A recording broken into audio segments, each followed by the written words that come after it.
I was watching the 95 Miles go. documentary, and Yeah. there was one show, you tell some joke, I think it was like an oral sex joke or something like that, and Yeah. everybody in the audience laughs, except I think you find out at some point there was some executive in the audience who didn't think it was funny, and Yeah. that bothered you the rest of the night. How much does stuff like that get to you? Well, it does, but now I've been beaten over the head enough. And again, I'm not complaining. I had a show called Everybody Loves Raymond. So, but anytime you have a show like that, people are going to come at you to say, well, we don't love you, So I've got my negative stuff. And yeah, I can't say it doesn't bother me. It does. And I never learned my lesson. I look at, I'll go online and the last show I did, Parenthood, I used to go online after every episode and see, because my character was fighting for Lauren Graham with Jason Ritter, who's 30 years younger than me.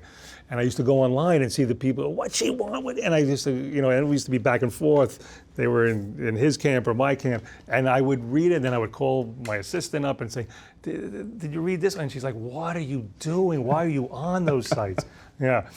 So I've learned my lesson not to, but even every time I think I've learned my lesson and I'm better, something will come up and someone will say something and it'll throw me. Your wife says you get insecure with that stuff. Yeah. No, I can't really, I do bother her with it, but she believes in tough love, and by that I mean telling me to shut up, because she knows that's the only thing I listen to. She'll be like, "Oh, get over it. It's stupid people online and blah blah blah." And yeah, I'm very insecure. It doesn't change. It doesn't change with. I don't think it changes with success. It's just a different. Well, the joke I always used to tell was, before I used to think my cab driver hates me, and now I think my limo driver hates me. It's just, it's just relative, You get better at it. You get better at it because regardless of how many people say negative things, that you did good work and it's successful. You're always, you finally realize you're always going to get that, no matter who. I don't care who's out there. I don't care how lovable they are. Tom Hanks gets negative reviews, Everybody does. Some people get it more, but. Did you really avoid going on stage for 2 years? Like after you bombed, I think it was the third time you did stand up? Yeah, I quit twice in the beginning. I quit once for 2 years and then I quit for a year. The first time was. But quit? Yeah. Well, I wasn't really, when I say quit, it's not like I was doing it for a living. I was attempting stand up. The first time ever, did well the second night, did well maybe the third night, and started thinking, this is easy, I can do this. And then the fourth night bombed a horrible death, no different than any other comic. But it was my first taste at what it's like with flop sweat and not know how to handle, they didn't laugh or not, yeah. If something happens in real life that you find funny and can potentially use in your act, what will you do from that point?